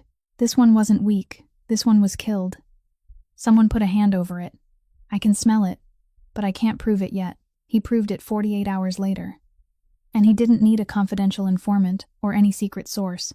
He only needed to do the tedious work younger detectives no longer had the patience to do. Sit down with the publicly available campaign finance records for elected judicial offices in the county and trace them backward for 5 years.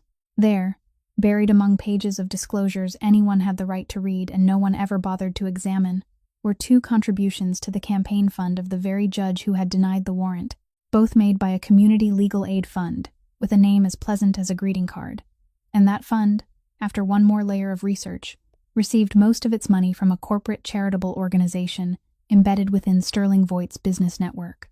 Nothing in any individual line of that chain was illegal. The money had passed through enough stations for every station to appear clean. But step back 3 paces and look at the entire picture, and the message glowed as clearly as a neon sign. The nearest legal door had already had its hinges purchased before Marlo ever had the chance to knock. She called a closed meeting on the top floor that same evening, and when Gruber finished presenting his findings over the speakerphone, the room sank into a silence as heavy as water. Then, Gio Amato let out a dry laugh without a single grain of amusement in it. The old man rose, braced both hands against the tabletop, and spoke with all the bitterness of 40 years. Do you see now? What did I tell you? The law is their toy. They print money to buy the people who write the law, buy the people who interpret it, and buy the scales in Lady Justice's hand, while we sit here arranging papers and waiting for someone to hand us fairness. Young master, listen to me once. This world never changed. It only changed its suit. Those words fell into the conference room at the precise moment the room was weakest, and Marlo looked around the table. She saw Dana's jaw clench. She saw Cassio sitting motionless as his eyes darkened, and she understood that they had reached the bottom of the entire operation. The moment every long war eventually had to pass through, when the right road appeared to have collapsed ahead, and the wrong one stood beside it with an open hand, warm, familiar, promising results before the night was over. She allowed the silence to remain for 3 more seconds, then stood, walked to the whiteboard, and instead of erasing the evidence chart, drew an arrow around the box marked County Court and pointed it upward. Then she spoke in the steady, unforced voice of someone reading a battle map. "Mr. Amato is half right. Voight bought this door. But that is the best news we have received since this operation began.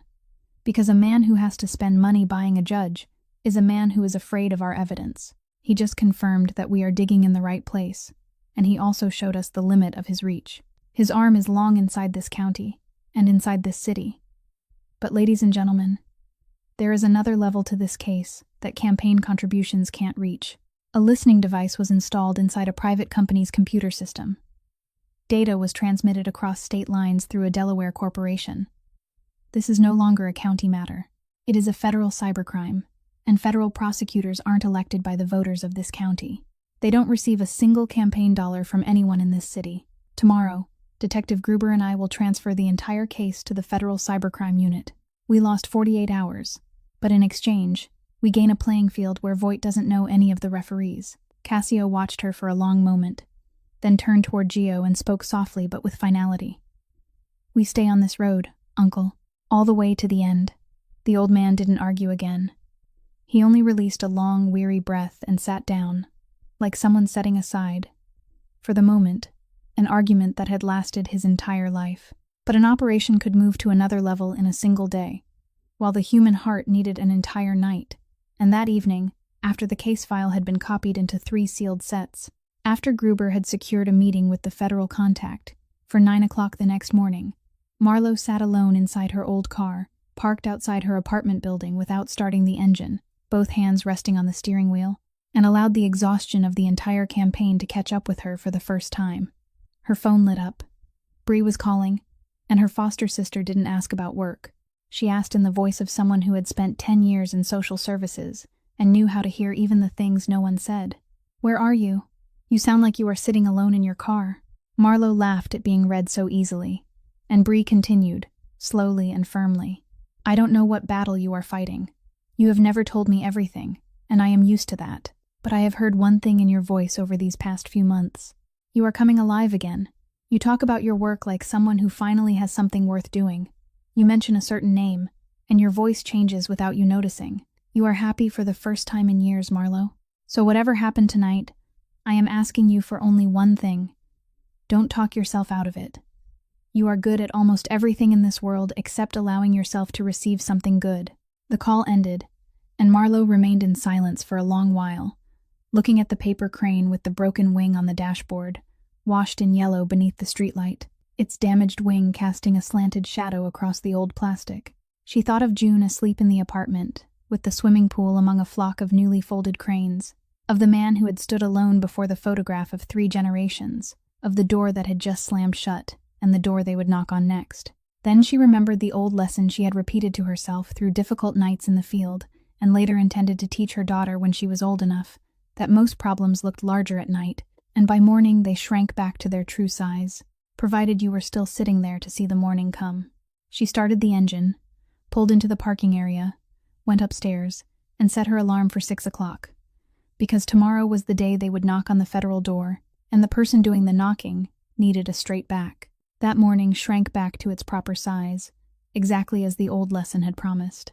At 9 o'clock, Marlowe and Gruber sat across from 2 federal prosecutors, who were younger than they had expected and sharper than they had dared hope, people who listened to a 40-minute presentation without interrupting, and then asked only 3 questions. All 3 aimed directly at the places where a weak case would have broken apart, and this case didn't break, because it had been built by one person who had once packaged battlefield intelligence, and another who had spent 30 years learning how to let evidence speak for itself. The federal cybercrime unit accepted the case before noon, and once the federal machinery began to turn, it moved with a weight no county campaign fund could stop. A federal judge signed the warrant to search the West Loop data center within the week, and the search took place on a calm Thursday night without rain, wind, or flashing lights, only people in gray coats entering the glass building with equipment cases and leaving near dawn with everything they needed. What they found exceeded even Marlowe's most optimistic expectations. Inside the server partition leased through the chain of companies leading back to Voight's fund, federal specialists uncovered an encrypted archive, and within it, arranged as neatly as the records of an honest business, were service contracts between Voight's shell company and a firm with the respectable name of Risk Management Consulting, the kind of firm everyone in that world knew was selling something very different beneath its polished title. The contract attachments read like a confession written in administrative language. A current conditions assessment package matched the weeks when the listening device had been installed and maintained inside the Ferrante servers. A target asset recovery package carried an execution date, matching the Friday morning bank robbery down to the hour, accompanied by camera, location diagrams, and security shift schedules that everyone now knew had been drawn from information supplied by someone inside. Federal agents knocked on the consulting firm's door the following week. And as always happened in the business of standing between powerful clients and dirty work, such companies survived not through loyalty, but through private vaults filled with records kept as insurance. Faced with a choice between protecting a former client and spending several decades in prison, the firm's director chose the option every broker in the world eventually chose. He cooperated in exchange for leniency. Among the documents he surrendered to prosecutors was a printed page that made the entire federal conference room fall silent for a beat. A copy of an email sent from Sterling Voight's personal account, not through the company system, but through an address he believed invisible. The message contained only a few cold, concise lines complaining that the letter and telephone call hadn't created enough pressure, and it ended with a single English word standing alone on its own line like a seal: escalate. The thread had become a rope on the day of the land records filing, and that sheet of paper tied the final knot that transformed the rope into a noose, because it connected Voight's own intent, in his own words, to the entire chain of actions beneath him. But the consulting director's cooperation statement contained one unfinished passage that Marlowe read 3 times that night. He testified that in addition to the completed service packages, one more operation had already been activated and paid for in full by the client, assigned to an execution team through a one-way intermediary channel. Under the strict compartmentalization rules of the trade, he knew neither the specific details nor the intended time of execution. He knew only that the order hadn't been recalled, and that sentence remained inside Marlowe's mind like a stone in her shoe. Not painful yet, but impossible to forget. The warrant for Sterling Voight's arrest was executed the following Tuesday night, at 9:40. Federal agents escorted him from his riverfront penthouse, wearing an overcoat he had thrown on in haste. He wasn't placed in handcuffs in front of the cameras because his attorneys had managed to arrange that part of the image. But no lawyer could arrange away everything else: the federal indictment for cybercrime, conspiracy, directing unlawful intrusion, and a list of charges that remained open. Marlowe received the news through a brief telephone call from Gruber, and she stood beside the apartment window looking down at the illuminated street and sent Cassio exactly 4 words: "It is done. He is under arrest." Then she placed the phone on the windowsill, and 40 seconds later the screen lit up with a reply she read twice, not because it was long, but because of the first word. "Marlowe, thank you." For the first time after all those months, not ma'am, but her name, and she stood there in the silent kitchen, with her thumb resting lightly against the screen, realizing how much weight a person's name could carry when someone had held it back for so long before finally using it. But one final task remained that night, a task both she and Cassio knew couldn't be entrusted to anyone else or postponed until morning. At 10 o'clock, with only one desk lamp burning in the top-floor office, Nico Barone was asked to come upstairs under the pretense of reviewing security after the arrest. He entered carrying his familiar notebook, and stopped in the middle of the room when he saw the black and white photograph on the walnut desk turned toward him, the photograph of 3 generations standing outside the old restaurant, with a smiling 24-year-old man, half hidden behind the father's shoulder in the corner of the frame. No one spoke for 10 seconds.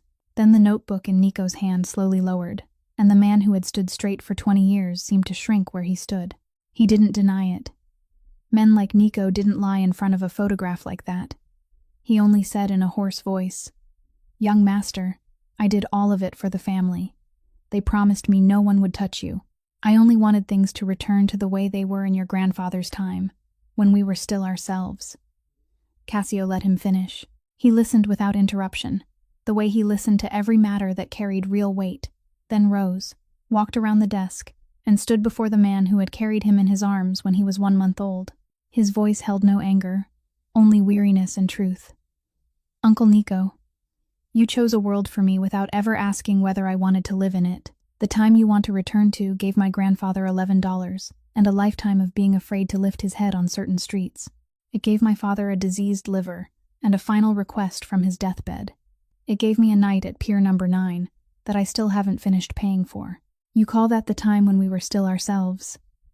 I call it the hole 3 generations of my family have been trying to climb out of." He paused, and the hardest part of the sentence came out no louder than a breath. "I love you. That hasn't changed. But there are 2 federal agents waiting downstairs, and I won't hide you the way everything used to be hidden in the old days. That is the difference between your world and the world I am building." Nico looked at his young master for a long time, then performed the final act of service still available to him after 20 years. He placed his notebook and employee badge neatly upon the desk beside the photograph, bowed according to the old custom, and walked toward the elevator on his own, forcing his back to remain straight. Cassio stayed behind alone with the desk lamp and the photograph of 3 generations, paying the most painful debt demanded by his promise to lead the family into legitimacy, a cost no indictment would ever record, and only the woman standing silently in the dark hallway, waiting so that no one would have to walk downstairs alone that night, understood how heavy it truly was. The stone in her shoe made itself heard on the very day that should have been the most beautiful. After the arrests, the city seemed to release a long breath. Newspapers ran headlines about the investment fund tycoon caught in a federal net. The city review board resumed its schedule, and the official signing ceremony for the Northgate project was set for a Thursday morning near the end of the month on the conference floor of a large downtown hotel. But throughout those 2 weeks, while the rest of the world celebrated, Marlo didn't. Every evening, she reread the consulting firm's cooperation statement as though it were a letter that hadn't been fully opened.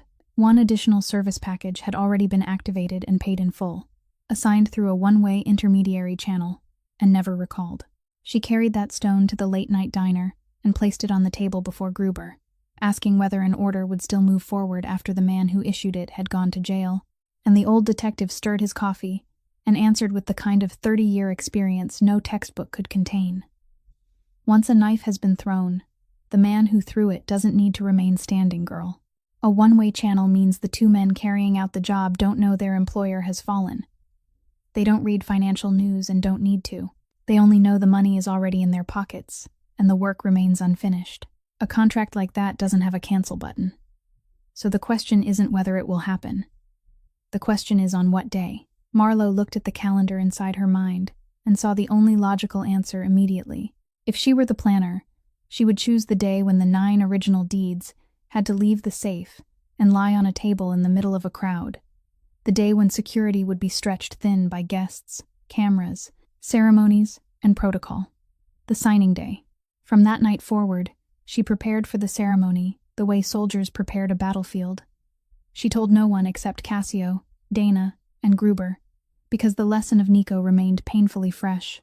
She had a new generation safe installed in the company archive room and placed the 9 original deeds inside it under an iron rule written by her own hand. The originals would not leave the safe for any ceremonial reason. What would rest inside the brass-trimmed leather case on the signing table would be a set of certified copies authorized for display, printed on paper of the same age and arranged in the same order. Between the lining and the bottom of the case, Priya stitched a tracking device as thin as a coin, dormant until the case left the secure perimeter, at which point it would wake automatically. Dana reviewed the hotel service roster 3 times. Gruber arranged for 2 teams of plainclothes city officers to wait on the ground floor and in the parking garage, with instructions reduced to 4 words. Wait, and only wait. Thursday morning arrived beneath a clear sky and rows of flags, the conference floor filled with handshakes, city representatives, bank guarantors, and reporters lining up their cameras. Cassio stood among them in a charcoal gray suit, with the composure of a man who had traveled 16 months to reach that room, and the brass-trimmed leather case rested on the signing table like the heart of the ceremony.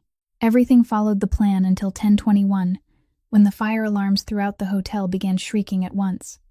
Emergency lights flashed along the corridors. Ceiling speakers issued evacuation orders in a calm, mechanical voice. The conference floor broke apart into moving streams of people. Guests looked at one another. Reporters gathered their equipment. Hotel employees directed everyone toward the stairwells. It was an orderly kind of chaos anyone familiar with emergency drills would recognize, except there wasn't a trace of smoke. During exactly 7 minutes of confusion, while people crowded through the corridor, 2 service employees pushed a cart of table linens against the direction of evacuation and entered the now empty conference floor.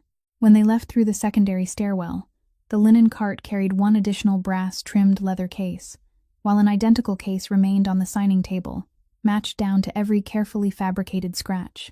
The exchange took 4 seconds, clean as a magician's trick. The 2 men, whom later surveillance footage confirmed, were the same figures who had fled the bank that Friday morning, changed into civilian clothing in the basement, and carried their prize through the employee entrance toward the parking garage with the steady steps of men who believed they had completed their final contract. They didn't know 2 things. First, the man who had paid them was wearing a federal prison uniform. Second, the case in their hands had begun transmitting after 30 seconds. So when the stairwell door opened into the garage, what awaited them wasn't the getaway car parked in space number 17, but 2 teams of plainclothes officers closing in from 3 directions. The entire arrest lasted 20 seconds without a single gunshot or punch, only the sound of the leather case striking the concrete and the steady reading of the right to remain silent, delivered as plainly as someone reading a menu. Not 1 drop of blood was spilled, exactly as the person who designed the battlefield had promised herself. Upstairs, after the fire department confirmed a false alarm, and the guests returned amid awkward laughter that champagne repaired with remarkable speed, the ceremony resumed only 40 minutes late. Cassio signed every page of the Northgate documents before a row of cameras, using his father's old fountain pen for the final signature, and when he raised his head beneath the applause, his eyes found the one person standing, partly hidden behind the last row of chairs, with a radio concealed inside her sleeve. The woman who had just won a battle no one else in the room knew had taken place. Marlowe met his gaze and gave 1 slight military nod, a wordless report that the mission was complete. That afternoon, Gruber called to confirm that both operatives had confessed to the entire final contract, and that the last link in the chain of charges against Sterling Voigt had been secured inside the federal case. The old detective laughed roughly through the phone and said, "In 30 years, I have never seen a case where the winning side didn't spend a single bullet. Where did you learn to fight like this?" Marlowe looked through the glass wall of her office at the river, glittering beneath the afternoon sun, and answered with a sentence she had carried from the farthest years of her military life. "The best battle is the one that ends before it begins, detective." That evening, she went to collect June from the apartment with the swimming pool, and listened as her daughter summarized the vacation through a long inventory of achievements that included 14 new paper cranes, 1 unfinished yellow scarf, and 3 victories over Mrs. Kowalski in a board game. Then mother and daughter drove home through a city already bright with evening lights, the paper crane with the broken wing trembling softly on the dashboard as it did every day, though no day had ever been quite like this one. 1 week after the signing ceremony, when everything had finally settled, Cassio completed the last unfinished task on his list. He personally returned to the bank to inventory safe deposit box number 940 one final time, before officially closing it and transferring everything into the new generation vault inside the company archive room. He asked Marlowe to accompany him, not because company procedure required 2 signatures, but because, as he said quietly while the elevator descended toward the vault level, this story began with that safe. "I want the person who ends it with me to be you." The safe deposit vault was as silent as a chapel. The bank manager unlocked the outer security system before quietly stepping away in accordance with protocol. Cassio inserted his private key and lifted the steel lid. Inside, the 9 leather-bound deed portfolios rested exactly where they had before. He removed them one by one, placing each into the secure transport container, counting them, verifying them, signing each transfer. Everything moved with the dry rhythm of administrative procedure until he lifted the final portfolio away. Beneath it, where only the smooth steel bottom should have remained, something thin lay pressed tightly into the deepest corner, hidden so completely that no one could possibly have seen it without emptying the box entirely. It was a heavy paper envelope aged to an ivory color, its 4 corners worn with time. Across the front, instead of a recipient's name, someone had written a single line in faded brown ink, the slanted, uneven handwriting of someone who had learned to write late in life. "For whoever in this family dares to walk the straight road." Beneath it rested an unbroken dark red wax seal, bearing the impression of a ring both generations of the Ferrante family recognized immediately. The very ring Cassio's grandfather had worn until the day he closed his eyes more than 30 years earlier. Cassio stood motionless before the envelope for so long that Marlowe became aware of the quiet hum of the fluorescent lights overhead. Then he lifted it with both hands, carefully, almost as though it were still alive. He turned it over. Nothing marked the back except the untouched wax seal, meaning that in more than 30 years, through his father's hands and through every opening and closing of the safe, no one had ever met the condition written across its face. Or perhaps no one had ever dared believe they had. He looked toward Marlowe, his voice lower than usual. "Do you think I have the right to open it?" She answered without hesitation. "You just signed a legitimate project using your father's fountain pen after refusing to take revenge against the man who tried to destroy you. If you don't meet the condition, this envelope will stay here another 30 years. He broke the wax seal right there on the steel table inside the vault. Inside were 3 handwritten pages filled on both sides with that same slanted handwriting, written in a mixture of imperfect English and words carried from the old country. Cassio read them aloud slowly so they could hear every sentence together. "Whoever reads this letter, I do not know who you are, my son, my grandson, or someone farther down the line. But if you are opening this seal for the right reason, then you are doing what I never found the courage to do in my entire life. I came to this country with $11 and a name no one could pronounce. The only doors left open to me were dark ones. I walked through them because I was hungry. I stayed because I was afraid. Every year I promised myself I would wash my hands clean the following year. 40 winters passed beneath that same promise. I bought these 9 pieces of land with the cleanest money I could gather. I hid them from my own work the way people hide seeds from a storm. I dreamed that one day something would stand there beneath the sunlight, where workers could leave for work in the morning and come home again at night, where our family name could be carved into stone without anyone lowering their voice when they spoke it. But dreaming is the easy part. Paying the price is the hard part. Walking the straight road means there will come a day when you must stand before people you love and say no. It means watching your enemies smile while you bind your own hands with the law. It means becoming poorer, slower, and weaker in the eyes of the old world. I could not bear that burden. I am sorry. So I leave behind this land, this letter, and this blessing. If you are walking that road, there will be nights when you want to turn back. There will be people who tell you the world never changes. Don't believe them. The world does not change by itself. It changes because someone in some family decides to pay the debt left unpaid by those who came before. I wish you enough courage. And if there is someone standing beside you who helps you stand straighter, hold on to that person. People like that are rarer than land and endure longer than gold." By the time Cassio reached the final sentence, his voice no longer remained steady. He lowered the 3 pages onto the steel table and stood in silence. At the very same moment, Marlowe understood the truth hidden beneath the bottom of the safe they had fought so hard to protect. The most valuable thing inside safe deposit box number 940 had never been the 9 deeds. The greatest inheritance the old man had left behind wasn't land. It was his confession that the straight road had been dreamed of 3 generations earlier, that Northgate wasn't Cassio's idea at all. It was an inherited debt, and the man standing there was simply the first member of the family brave enough to sign his name beneath it. Then Cassio lifted the letter and offered it to Marlowe with both hands. "My grandfather wrote this for me," he said quietly, "but I think he was speaking about you too. That last part, I cannot find any words more fitting than those." During the weeks that followed, the 30-year-old letter became the anchor, holding Cassio steady through the final great decision. He assembled the family council and signed what attorneys described in dry legal language as a complete corporate restructuring. Ferrante Holdings would become an entirely independent lawful corporation with open audits, public governance standards, and every remaining tie, account, and individual connected to the old world permanently severed, not through speeches or declarations, but one notarized signature at a time. The last man to cross that line did so in his own way. Gio Amato neither asked to remain nor protested. One afternoon, he entered Cassio's office, carrying a handwritten retirement letter and a one-way airline ticket back to Sicily, back to the stone house of his ancestors, the place he had mentioned in stories for 30 years, without ever finding the courage to return, because there had always been one more duty waiting for the family. At the office door, the 2 men from 2 different eras embraced for a long time. Neither apologized because neither needed to. Then Gio stepped back, placed both weathered hands upon the young man's shoulders, looked him over from head to toe as though studying the final achievement of an entire lifetime of service, and spoke the only sentence capable of closing an era. "Your grandfather would understand, my boy.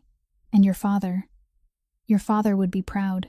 On the first Sunday after every document had dried with fresh ink, Marlo finally did something she had promised her daughter a long time ago, and something June had been asking for in every roundabout way a child could invent for months.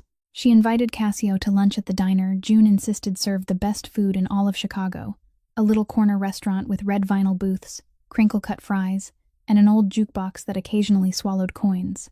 The man who had once made an entire city lower its voice stepped inside wearing the same charcoal gray suit he would have worn to a board meeting, sat down across from a 7-year-old girl studying him with the solemn eyes of a tiny judge, and the questioning began before the food even reached the table. "What do you do for work?" June asked. Cassio answered with the same seriousness he would have shown before a board of directors. "I build buildings and ports." June nodded thoughtfully, accepting the answer before firing the next question. "Do you have a lot of money?" "I do." Then she tilted her head. "Are you happy?" That question stopped him for 2 full seconds. "I am now." June narrowed her eyes as though comparing his answers against one another, before asking the most important question of all. "Are you scared of my mom?" Cassio looked at Marlo once, then turned back to the little girl and answered without blinking. "Yes, a little. Anyone with good sense should be." June burst into laughter so loudly that several nearby tables turned to look. She slapped one hand onto the tabletop as though delivering a final verdict. "You passed, but wearing a suit while eating a burger is kind of weird." Then, before both mother and daughter, the man did something neither of them had ever seen him do since the morning at the bank.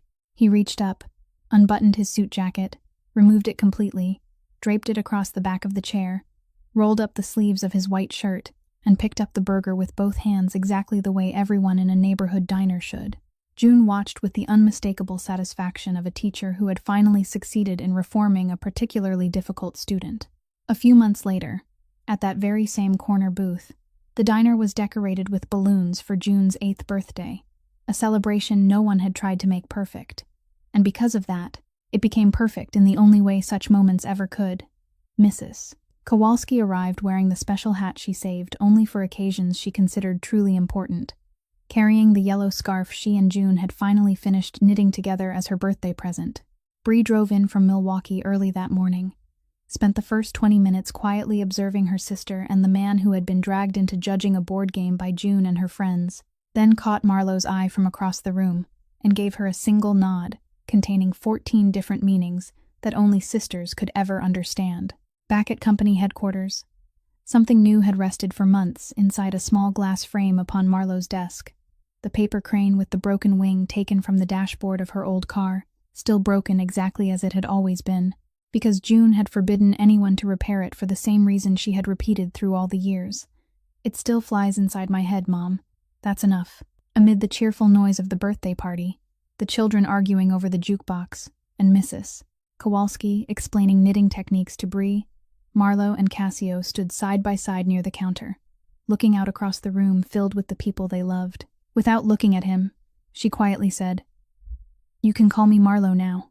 He remained silent for exactly 1 measured beat, the familiar pause of a man who never spoke carelessly, then answered, "I know, but ma'am, that was the first word I ever spoke to the woman who changed everything. Some words aren't meant to be replaced." Marlo didn't argue, because she had understood long ago that inside that single word, "ma'am," he had kept a place reserved only for her, one he intended to hold for the rest of his life. Dear friends, this is where the story of Marlo and Cassio comes to its close, and if it leaves us with anything, perhaps it is this. The moments that change our lives never announce themselves. They arrive on an ordinary Friday morning while we are busy worrying about everyday burdens, and the only thing we truly need to do is refuse to look away. A paper crane with a broken wing can still soar inside the heart of the person who loves it. Someone who has once been broken can still lift another person back onto their feet, and honor is never determined by where we were born. It is built through the choices we make every single day. As for you, how did this story make you feel? Which moment touched your heart the most? Please share your thoughts in the comments below. We truly would love to hear them. And if you enjoyed this story, don't forget to subscribe to the channel, leave a like, and share this video so together we can spread meaningful stories and bring you many more unforgettable journeys every single day.